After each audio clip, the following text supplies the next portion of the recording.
Aloha, this is Megan Conway, Managing Editor of the Review of Disability Studies. This blog was published in 2013. To view this editorial online, please go to www.rds.hawaii.edu. Whatever Happened to Mary Ingalls? Megan A. Conway, Ph.D., RDS Managing Editor. Since this issue features a forum on the family, I knew that I could easily write an editorial focused on my own family experiences. But then I realized that many of my editorials focus on my family. After all, my family is the most important thing in my life. Who wants to read another editorial about the exploits of my 8-year-old daughter? So instead, I'm going to focus on another family. They are the Ingalls family, and most interestingly, Mary Ingalls, the blind sister of the book and American TV show's main protagonist, Laura Ingalls. For those of you unfamiliar with the American classic saga of the Ingalls family, their journey by covered wagon in the 1970s from the state of Wisconsin through Kansas, Minnesota, and finally into South Dakota is told rather charmingly in the children's series The Little House Books by Laura Ingalls Wilder. Laura wrote the fictionalized story of her family's true journey when she was an older adult. I devoured these books as a child and even lived their stories of pioneer hardship, family love, and adventure in play with my friends. In the 1970s, Michael Landon directed and starred in the TV series Little House on the Prairie, which was a big hit for family television and ran for 9 seasons. The TV series diverges from the books in countless ways, but the primary themes of family and hardship remain, with the appearance of familiar characters from the books, including Laura, her pa and ma, and her 3 sisters, Mary, Carrie, and Grace. In real life, the book and the TV series, Mary becomes blind as a teenager, due to a then unidentified illness that for many years was said to be scarlet fever, but that more recently is thought to have been meningitis. In the book, presumably in real life, the blindness is for Mary the end of all expectations that she will realize her hopes of becoming a teacher or of having a family. Laura's descriptions of Mary in the Little House books are of someone who suffers her blindness without complaint, always patient and brave, who at first spends days upon days in a rocking chair in the corner, but who gradually learns to contribute to household chores and child care.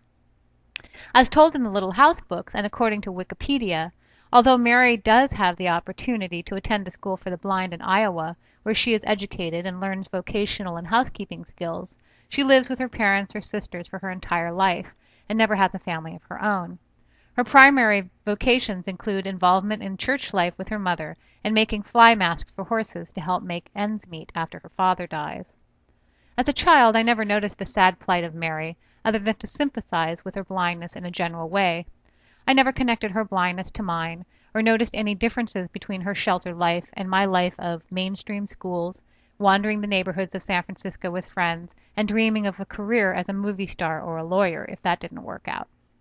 As an adult, Mary's situation seems to me to be dreary and representative of the constraints that disability has placed on people of the past, and unfortunately on people of the present.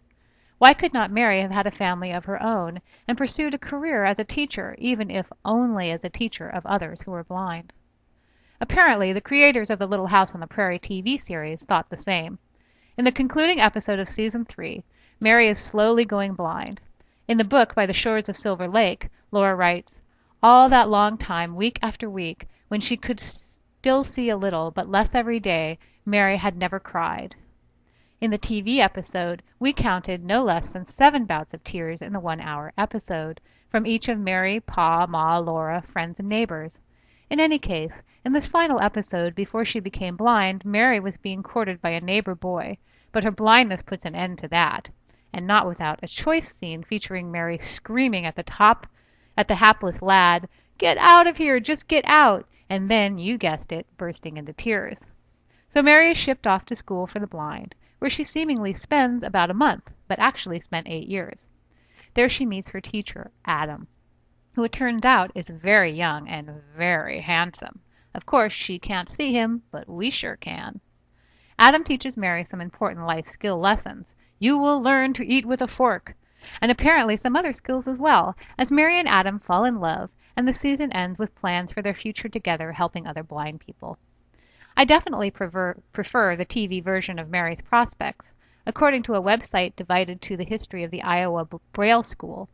All social interactions in any event was done under the close supervision of a dormitory officer or teacher. Many deep friendships developed through the planned social activities, some of which resulted in marriage after graduation. Mary, however, did not choose to marry.